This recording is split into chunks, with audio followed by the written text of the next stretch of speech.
Salut à tous, on se retrouve aujourd'hui pour l'histoire du 21 décembre, les 12 coups de minuit. Petit Louis n'était pas n'importe qui.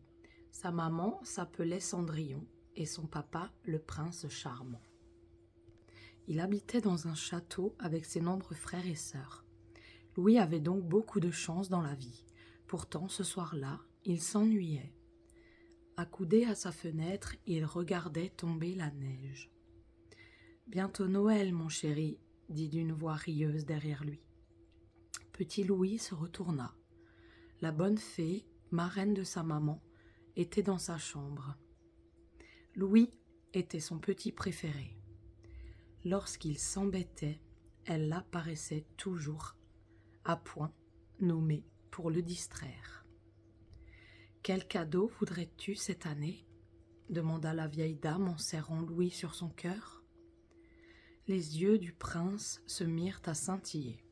« J'ai un rêve un peu fou, j'aimerais me transformer en Père Noël pour me faire moi-même la distribution des cadeaux. » D'un coup de baguette magique, la fée fit apparaître une tomate qu'elle transforma sur le champ en un splendide traîneau rouge à grelots.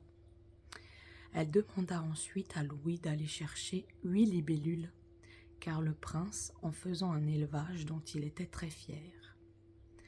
En un clin d'œil, les gracieuses créatures furent changées en reines. Louis poussa un cri d'émerveillement. Leur bois était translucide comme des ailes de libellule. Leur pelage soyeux avait des reflets bleutés. « J'ai presque fini, » dit la fée. « Il manque ton costume. Voilà, ta barbe. Voilà. Et surtout, n'oublions pas les cadeaux. Pourrais-tu me donner ta collection de billes ?» Abracadabra, les billes devinrent des paquets étincelants qui se rangèrent à l'arrière du traîneau. « Amuse-toi bien, Louis. Évite de te tordre une cheville en glissant dans les cheminées. Mais gare aux 12 coups de minuit. »« Je dois être rentré, » interrompit le petit Père Noël en riant.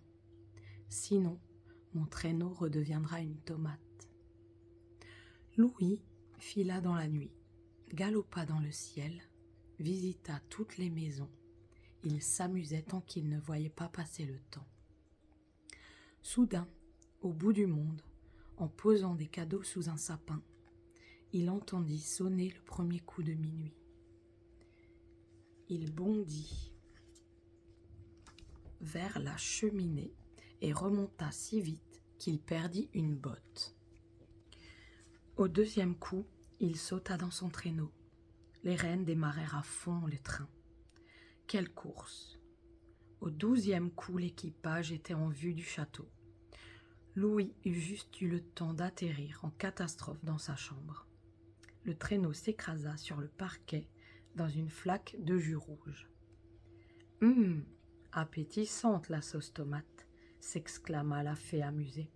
« Ah, Louis, petit imprévoyant, tu es bien le fils de ta maman. » On se retrouve demain pour l'histoire du 22 décembre, la lettre égarée. Gros bisous.